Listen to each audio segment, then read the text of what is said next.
여러분 안녕하십니까. 3월 4일입니다. 저는 소종섭입니다. 한동훈 전 국민의힘 대표의 발걸음이 빨라지고 있습니다. 지난 2일 그 제2연평해전을 주제로 한 연극을 관람을 했고요. 3일 날에는 또 TV조선과 인터뷰를 했습니다. 그리고 5일에는 이제 북콘서트가 예정이 돼 있고 6일에는 또 대학생 강연이 예정돼 있습니다. 뭐 하루가 멀다 하고 일정들이 계속해서 잡혀 있습니다. 한동훈 전 대표로서는 아마 초반에 정치에 복귀하면서 이슈의 흐름을 좀 잡아가려고 하는 그러한 노림수가 있는 것 아닌가 하는 생각이 듭니다. 이런 가운데 어제 박근혜 전 대통령을 예방한 국민의힘 지도부와 이 자리에서 이제 박근혜 전 대통령이 여당 집권당 대표가 소신이 지나쳐가지고 사사건건 대립각을 세우는 건 바람직하지 않다. 뭐 그 얘기를 했다라고 공개를 했죠. 결국 한동훈 전 대표를 겨냥한 것 아니냐 이런 해석이 언론에서 나왔습니다. 지난 그 14일인가요? 2월 14일 그 한국갤럽 조사 이런 것들 쭉 보면은 대구 경북 그러니까 TK에서의 비호감도 보면은 이재명 대표가 제일 높고 두 번째가 이준석 개혁신당 의원 그리고 세 번째가 한동훈 전 대표입니다.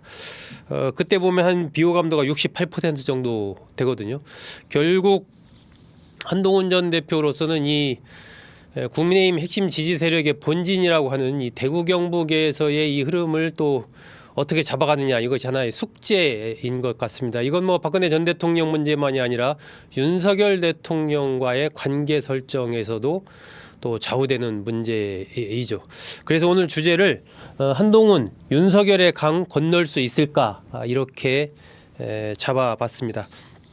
한동훈 전 대표 최근에 낸 책 국민이 먼저입니다에서도 윤석열 대통령과 자신의 관계 좀 써놓은 부분이 있고요. 어제 TV조선과의 인터뷰에서도 이 문제를 또 길게 얘기를 했습니다. 그래서 오늘은 이 책과 인터뷰에서 한 전 대표가 한 이야기를 핵심을 요약해 드릴까 합니다. 윤석열 대통령과 한동훈 전 대표 뭐 이러저러한 관계가 있죠. 두 사람 서울대학교 법대를 졸업했죠. 윤 대통령 79학번, 한 전 대표 92학번입니다. 나이 차는 뭐 12살 이렇게 차이가 나지만 사법연수원 기수는 윤 대통령이 23기, 한동훈 전 대표는 27기입니다. 윤 대통령은 이제 구수를 해서 사시 합격을 했고 한 전 대표는 대학교 4학년 때 사시를 합격했습니다. 그러다 보니까 연수원 기수는 불과 4기수 차이밖에 안 나는 것이죠. 두 사람이 처음 만난 것 2003년 이른바 그 한나라당의 차떼기 대선자금 수사 때 같이 수사팀에 속해서 일하면서 처음 그때부터 본격적으로 인연을 맺었습니다.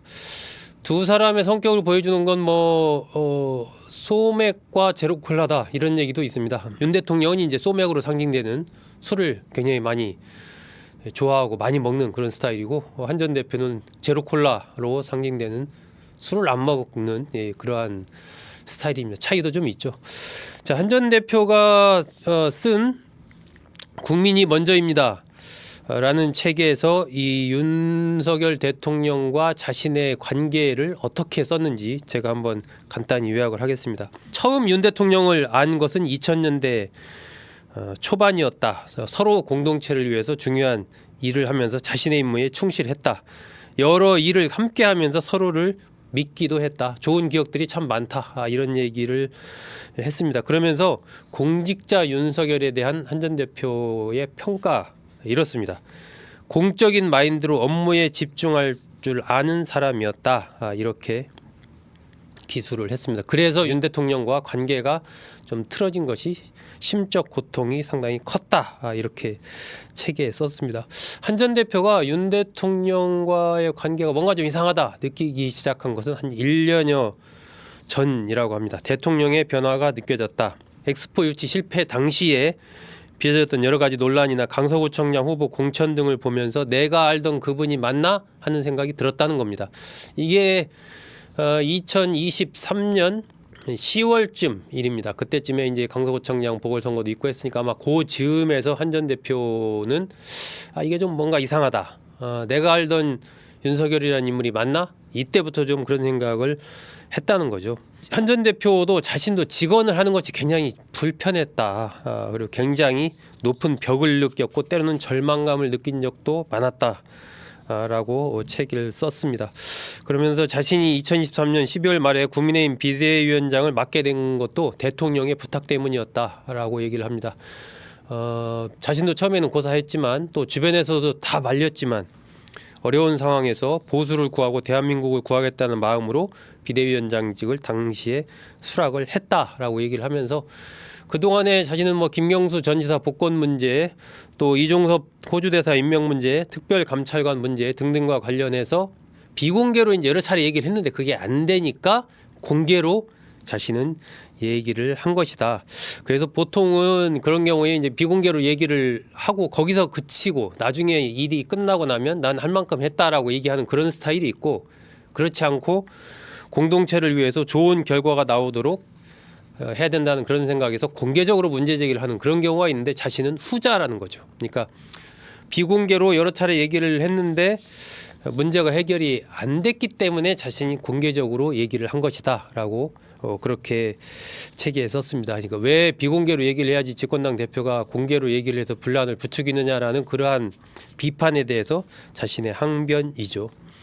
윤 대통령과 한 전 대표, 최초로 한 전 대표가 이른바 사퇴 요구를 받은 것은 2023년 말이었다라고 책에 썼습니다. 일반적으로 이제 2024년 1월 말에 이른바 김경률 비대위원이 마리 앙투아네트 김건희 여사를 여기에 이제 비유하는 발언을 했죠. 그걸 계기로 사퇴 요구를 한 걸로 그렇게 좀 알려져 있었는데, 그보다 한 달쯤 전에 사실 사퇴 요구가 있었다라는 것입니다.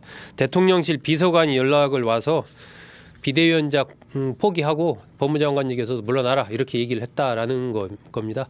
그게 당시에 이제 자신이 법무장관으로 있을 때였다고 하니까 아마 2023년 12월 21일 전후한 그 시기가 아닐까 싶습니다. 21일 날 비대위원장으로 바로 이제 내정되는 발표가 있었기 때문에 그 직전에 아마 이런 사퇴 요구가 있었지 않았을까 싶고요. 그 이유는 당시 한 방송사에서 나온 이 김건희 특검을 수용할 수도 있다라는 여권 관계자의 멘트, 이것을 이제 대통령실에서 한 전 대표가 한 걸로 오해하고 물러나라 이런 요구를 했다라는 거죠. 하지만 잘못됐다는 걸 알고 몇 시간 뒤에 김건희 여사가 문자가 와서 미안하다라고 이런 얘기를 했다라는 겁니다. 이게 이제 책에 기록된 최초의 윤 대통령과 한 전 대표의 갈등이 내부적으로 사태로까지 제기된 그러한 사건이죠. 두 사람은 그 한나라당과 민주당의 그 대선 자금 수사 그때부터 인연을 맺어서 그 뒤에 현대차 비자금 사건이라든지 론스타 사건, 또 박근혜 전 대통령 국정농단 사건, 또 조국 전 장관 수사까지 같이 이렇게 호흡을 맞춰왔죠. 윤 대통령이 집권하면서 한 전 대표를 법무장관으로 발탁을 했고, 그리고 집권 여당 국민의힘의 비대위원장으로까지 윤 대통령의 권유에 의해서 갔는데 그 간 직후부터 갈등이 시작이 된 것이죠.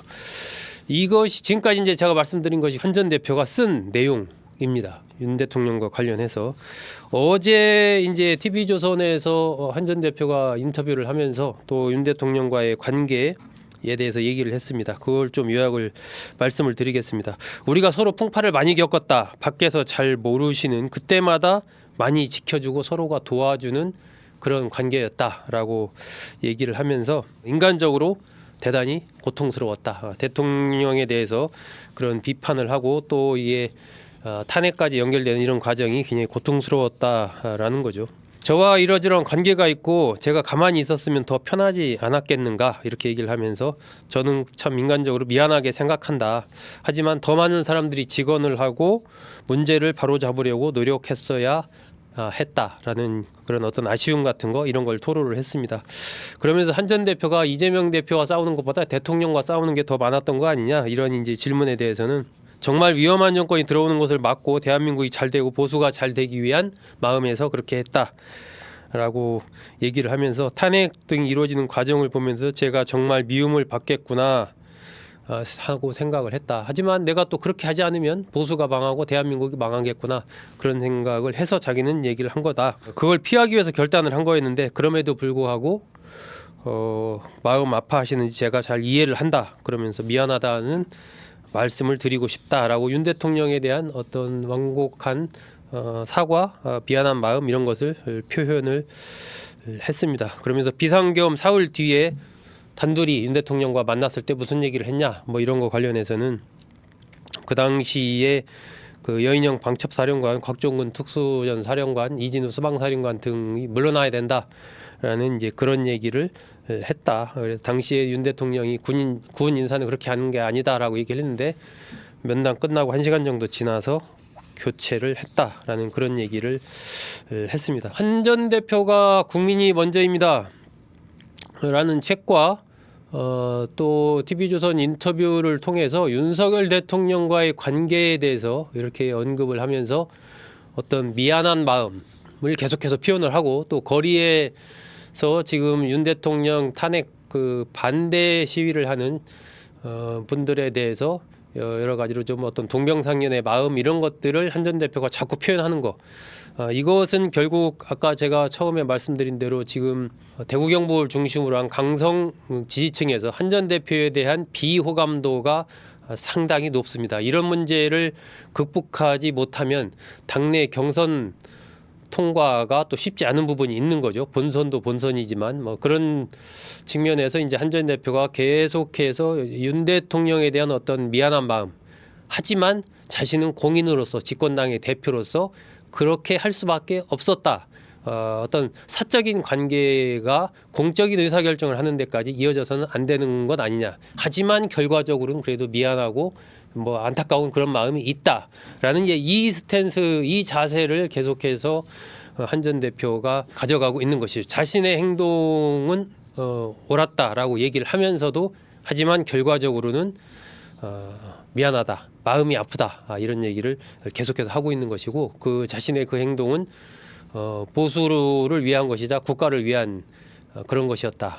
윤 대통령과의 사사로운 개인적인 관계에 얽매이는 것은 옳지 않다라고 그 얘기를 계속하고 있는 겁니다. 과연 한동훈 전 대표가 윤석열의 강을 넘어설 수 있을지, 이것은 이제 조금 여론의 흐름이 어떻게 바뀌어 가는지 또 그 흐름들을 좀 봐야 판단이 가능할 것 같습니다. 오늘은 한동훈 전 대표가 자신의 책과 또 인터뷰에서 얘기한 윤석열 대통령과의 관계를 핵심 요약해 드렸습니다. 여러분 고맙습니다.